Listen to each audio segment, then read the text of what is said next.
تو آپ نہ صحابہ کا نام نہ غلط استعمال کریں، باقی سب لوگوں کو تو نہ غلط کریں، آپ نام لے کے بتایا کریں کہ آپ انہیں کیوں نہیں مانتے۔ عقیدے میں کھل کے آئے نا کہ آپ چند نام ذہن میں رکھ کے کہتے جی آپ صحابہ کو کیوں نہیں مانتے، اور پھر ہم بھی ایسے ہی جواب دیتے ہیں، ہم بھی انہی کو ذہن میں رکھ کے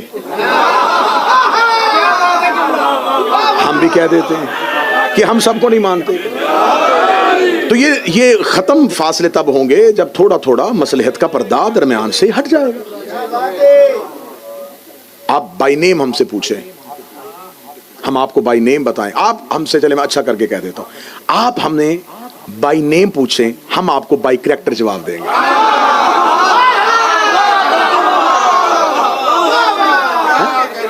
آپ ہمیں بائی نیم بتائیں کہ آپ کہیں جی آپ ان کو کیوں نہیں مانتے، ہم فوراً کتابوں سے کریکٹر پڑھیں گے، اس پڑھنے کے بعد آپ کو کہیں گے جی یہ کردار ہے، ہم شخصیت پرستی نہیں کرتے، ہم کردار کی عزت کرتے ہیں، اگر تو یہ کردار عزت کے قابل ہے تو مان لیں۔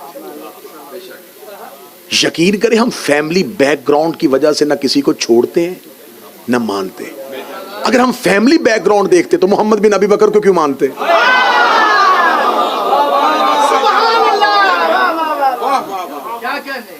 شیعہ مرتا مر جاتا ہے لیکن یزید کے لیے اتنا سا بھی نرم گوشہ نہیں رکھتا، اس کے بیٹے نے صرف آ کے اپنے باپ کے تخت کو ٹھوکر ماری ہے،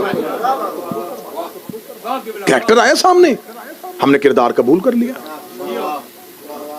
کیا مصلحت تھی، کیوں کیا تھا، ہم نے کہا نہیں یہ جملہ قابل قبول ہے، بے شک یزید کا بیٹا ہے، تو ہمارے ہاں نہیں دیکھا جاتا کہ کون کس کا باپ ہے کس کا بیٹا ہے، ہم یہ دیکھتے ہیں کہ اس کی اہل بیت سے اور رسول کے گھر سے محبت کیا ہے۔ تو اگر ہمارا یہ معیار غلط ہے، آپ یہ سمجھتے ہیں کہ نہیں ہم اندھی تقلید کریں، ہر کسی کو ماننا شروع کر دیں، تو یہ ہم سے نہیں ہو سکتا۔ اب ہم آپ کو بتاتے ہیں کہ اصحاب پیغمبر میں سے دیکھیں کہ اس قتل کے حقیقی قاتل گرفتار نہیں ہوئے۔ میں بڑی اہم گفتگو آپ سے کرنا چاہوں گا کیونکہ شب عاشور ہے، تو میں چاہتا ہوں کہ پیغام پورے کا پورا نشر ہو جائے۔ ہم یہ چاہتے ہیں کہ قتل حسین پر انصاف ہو، مسلمان اگر اپنے دامن سے قتل حسین کا دھبا ختم کرنا چاہتے ہیں تو ان مجرموں کی عزت کرنا چھوڑ دیں جو بلا واسطہ یا بالواسطہ قتل حسین میں شریک ہے۔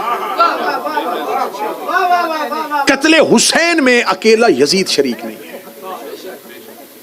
قتل حسین میں یزید صرف آلہ کار ہے،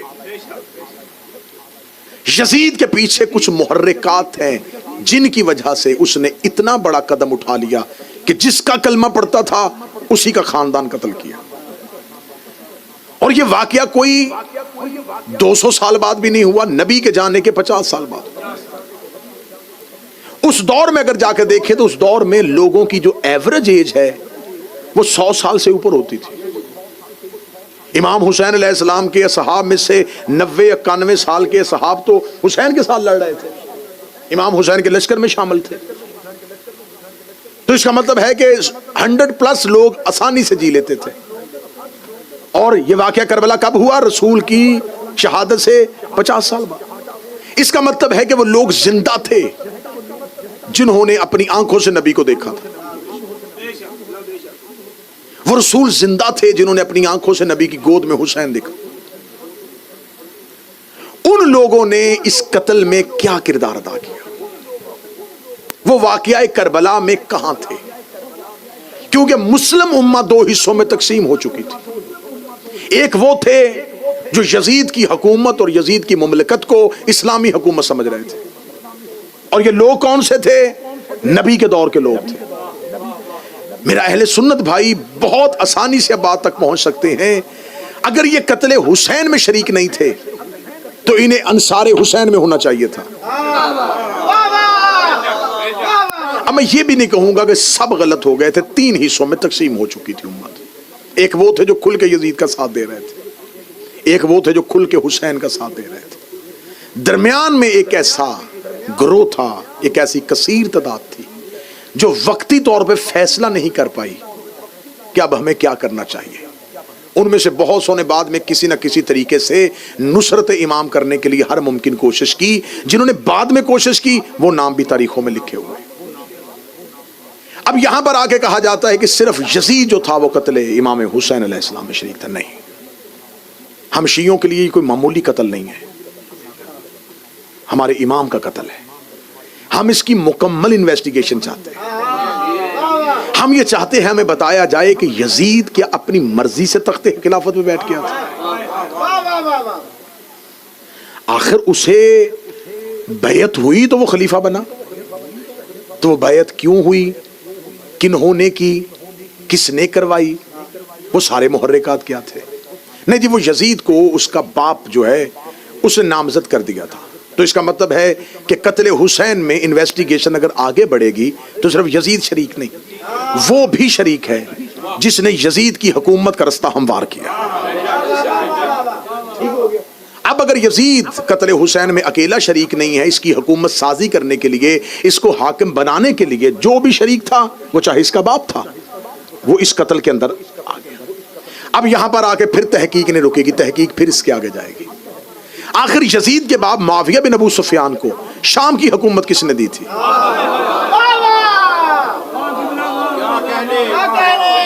اگر آپ سراغ لگانا چاہیں تو پھر سراغ تو لگ سکتا ہے.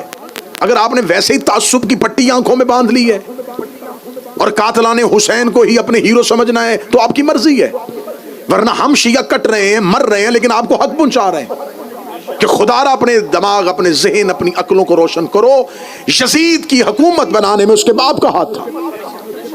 معاویہ بن ابو سفیان کو شام کی حکومت دینے میں کس کا ہاتھ تھا؟ کس نے اسے خلیفہ بنایا تھا؟ کہتے تیسری خلافت کے دور میں باقاعدہ طور پر اسے نامزد کر دیا گیا تھا. 18 ہجری سے لے کے 60 ہجری تک 42 سال مسلسل ابو سفیان کا بیٹا شام کے مسلمانوں کا حاکم بنا رہا.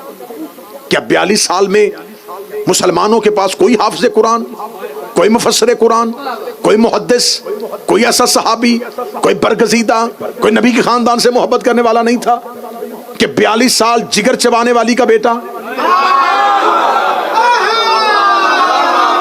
دسترخوان میں واضح شراب رکھ کے پینے والا، کتوں اور بندروں سے کھیلنے والا، وہ مسلمانوں کا حاکم بن کے حکومت کرتا رہا اور کسی نے بھی نہ پوچھا؟ نہیں، یہ سب جی بنی امیہ کی نسل اور ہے. اور پھر یا کہ بہت بڑا تاریخ کا دھوکہ دیا جس میں اکثریت ہمارے شیعوں کی بھی آ گئی کہ بنی امیہ جو تھے یہ بنی ہاشم کے رشتہ دار ہی تھے، پیچھے سے ان کا شجرہ ایک تھا. غلط. خدا نے قرآن میں پہلے کہہ دیا ہے شجرہ طیبہ اور ہے، شجرہ خبیثہ اور ہے. اگر شجرہ ایک ہوتا، موضوع ٹھیک ہے جی، اگر شجرہ ایک ہوتا تو خدا ایک ہی شجرے کی بات کرتا. خدا نے قرآن میں 2 شجروں کی بات کی ہے، شجرہ طیبہ، شجرہ خبیثہ. شجرہ ملعونہ اور ہے، شجرہ طیبہ اور ہے، 2 شجرے ہیں. اب میں آپ کو بتا دیتا ہوں. عبد مناف کے 2 بیٹے، ایک کا نام عمر جسے ہاشم کہتے، دوسرے کا نام عبد الشمس. کہا جاتا ہے کہ عبد الشمس کا جو بیٹا تھا وہ امیہ تھا. امیہ عبد الشمس کا بیٹا نہیں تھا، عبد الشمس کے بیٹے کا نام ربیہ تھا. امیہ عبد الشمس کا غلام تھا.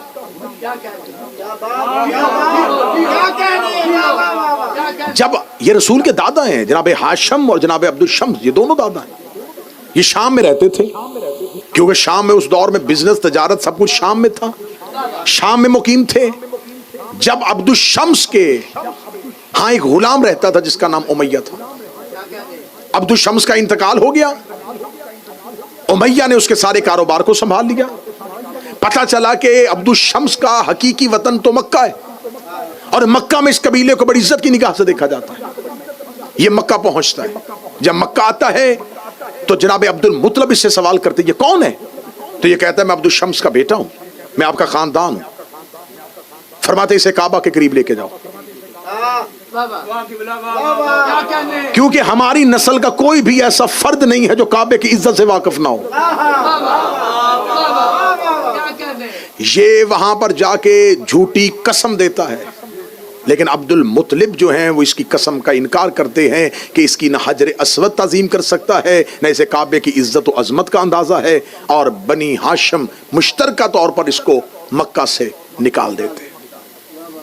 یہ ہسٹری میں اہل سنت کتابوں سے ثابت کرنے کے لیے تیار، اس کو نکالا جاتا ہے مکہ سے، یہ مکہ سے نکلتا ہے، پھر یہ دوبارہ شام آ جاتا ہے۔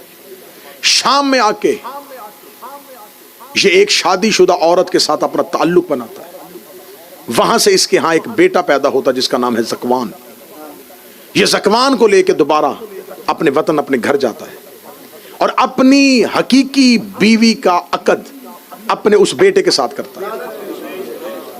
تاریخ میں خدا نے جسے شجرہ خبیثہ کہا ہے اس کی بنیاد تو دیکھیں، وہاں سے اس کے ہاں ایک بیٹا پیدا ہوتا ہے جس کا نام ہے حرب، پھر اس کے ہاں بیٹا پیدا ہوتا ہے جسے کہتے ہیں سخر۔ اسی سخر کی کنیت ابو سفیان ہے۔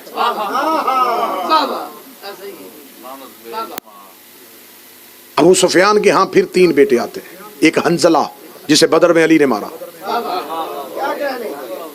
ایک معاویہ اور ایک یزید۔ ایک تو یزید معاویہ کا بیٹا تھا، ایک یزید معاویہ کا بھائی بھی تھا، یزید بن ابو سفیان۔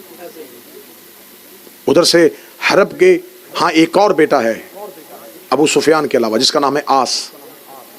آس کے پھر 2 بیٹے ہیں، ایک کا نام ہے حکم اور ایک کا نام ہے عفان۔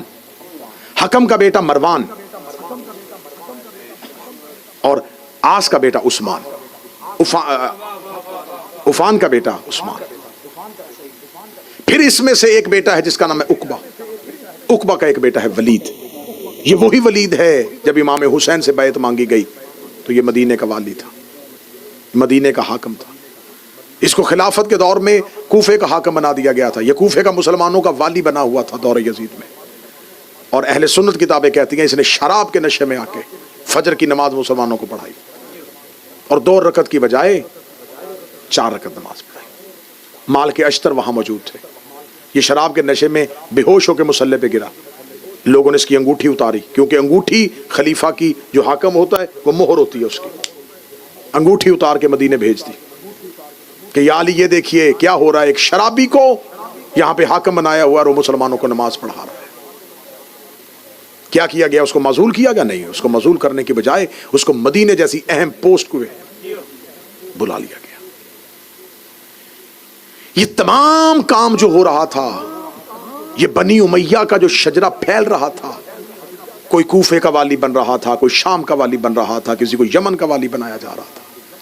اب میرا اہل سنت بھائیوں سے سوال ہے کہ آپ ہمارا گریبان پکڑتے کہ آپ صحابہ کو نہیں مانتے، کیا اس دور میں نبی کے جلیل القدر صحابہ موجود نہیں تھے؟ کیا ابو ذر کوفہ کا گورنر نہیں بن سکتا تھا؟ کیا سلمان شام کا حاکم نہیں بن سکتا تھا؟ کیا مقداد کو کسی ملک کی گورنری دی گئی ہو؟ تو ان تمام شخصیات کو چھوڑ کے صرف بنی امیہ کو نوازنا کہ دوسری خلافت کے دور میں جب بنی امیہ مکمل طور پہ شام کا کنٹرول سنبھال لیتے ہیں اور 42 سال تک ان کی حکومت چلتی رہتی ہے، اور 42 سال صرف اور صرف ایک امت کو علی کی دشمنی میں پالا جاتا ہے۔ تو اب ادھر یہ ہے ایک پورا شجرہ جو اہل بیت کی دشمنی میں ہے۔ سوال یہ پیدا ہوتا ہے کہ یزید کی حکومت سازی میں کس کا ہاتھ تھا؟ معاویہ کا۔ معاویہ کو کس نے بنایا تھا؟ تیسری خلافت کے دور میں تیسرے خلیفہ کی حکومت کس نے بنائی تھی؟ 6 لوگوں کی کمیٹی نے۔ 6 لوگوں کی کمیٹی کس نے چنی تھی؟ دوسرے خلیفہ نے۔ دوسرے کو نامزد کس نے کیا تھا؟ پہلے خلیفہ نے۔ پہلا خلیفہ کس نے چنا تھا؟ سقیفہ نے۔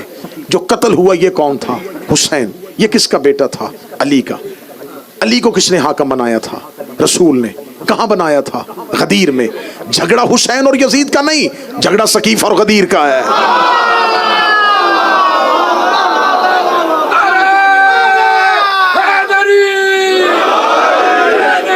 لڑائی یزید اور حسین کی نہیں ہے، جنگ سقیفہ اور غدیر میں ہے۔ میں ہر سال یہ چیخ کے پوری دنیا کے سامنے کہتا ہوں، قطعاً منافقت نہ کیا کرو حسین کے ساتھ، پورا سال یزید کے کیمپ میں رہنا 10 سال کے لیے حسینی بننے کی ایکٹنگ کرنا، فوراً سارے مسلمان کہتے ہم بھی امام حسین کو مانتے ہیں، ہمارے گاؤں میں آ کے دیکھیے ہم کتنی سبیلیں لگاتے ہیں، ہم 10 محرم کو اتنی حلیم کی دیگیں پکاتے ہیں۔ دیگیں پکانے سے حسین ملتا ہے؟ سبیلیں لگانے سے حسین ملتا ہے؟ 10 دن کے لیے صرف راضی کرنے کے لیے، کیوں؟ ہمیں تیری منافقت کا پتہ ہے، تو 10 دن حسینی اس لیے ہوتا ہے کہ ادھر یزید کھڑا ہے۔ اب یزید کے کیمپ میں نہ جانے کی وجہ سے ساری مسلم امت نے کہہ دیا یزید غلط، یزید غلط، یزید غلط، یزید غلط، یزید غلط۔ کیوں بھائی اکیلا یزید؟ سارے آ کے کہ نہیں حسین صحیح یزید غلط، حسین صحیح یزید غلط، حسین صحیح یزید غلط۔ مجھے نہیں پتا تقریر کسی بندے تک پہنچ رہی ہے، کون سو کے سن رہا ہے، کون جا کے سن رہا ہے۔ میں جملہ کہنے لگا ہوں حسین صحیح یزید غلط۔ حسین صحیح کہنے کے لیے کئی غلط کہنے پڑتے ہیں۔ اتنا سستا نہیں ہے حسین۔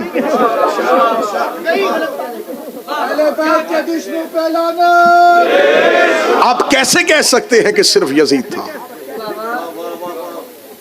یہ پوری سازش ہے، اور سازش کہاں سے چلی؟ سقیفہ سے۔ امامت کہاں سے چلی؟ غدیر سے۔ اس کا مطلب ہے لڑائی حسین اور یزید کی نہیں ہے، غدیر اور سقیفہ کی ہے۔ آج بھی مسلمانوں میں 2 ہی فرقے ہیں، یہ غدیری فرقہ یا سقیفائی فرقہ۔ یا تو آپ سقیفہ کے فالوورز ہیں یا آپ غدیر کو فالو کر رہے ہیں۔ کوئی تیسرا راستہ نبی نے چھوڑا ہی نہیں ہے، یا غدیر یا سقیفہ، یا خلافت یا امامت۔ قرآن میں 2 ہی صورتیں، یا مومنون یا منافقون۔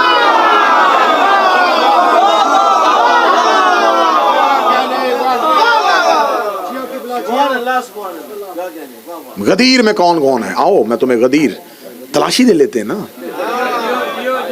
اپنے اپنے مکتب کی تلاشی دے دیتے ہیں۔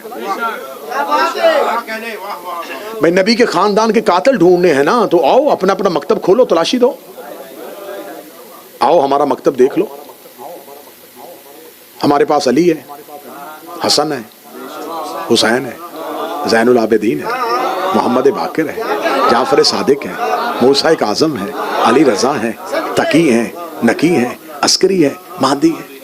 لو تلاشی، ان میں سے کسی میں عیب نکال کے دکھاؤ۔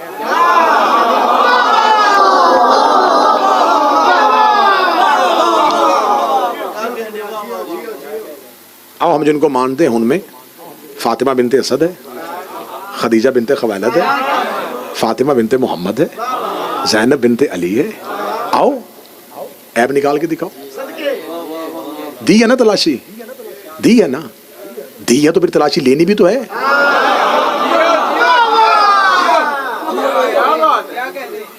آئیں آپ کے پاس خلافت، دیں تلاشی۔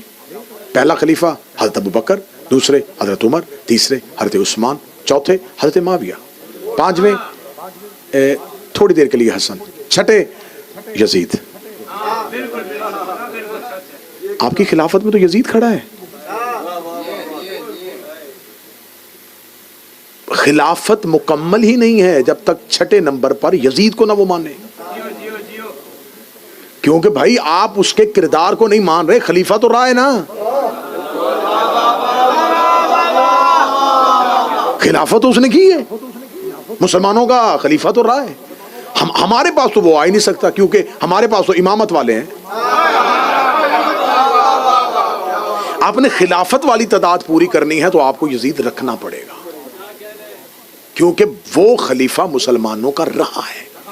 آپ کہتے جی اس کا کردار بڑا گندا تھا لیکن وہ خلیفہ رہا ہے، تو یہی بات تو ہم کہہ رہے ہیں کہ کردار ٹھیک نہیں تھے اور خلیفہ رہے ہیں۔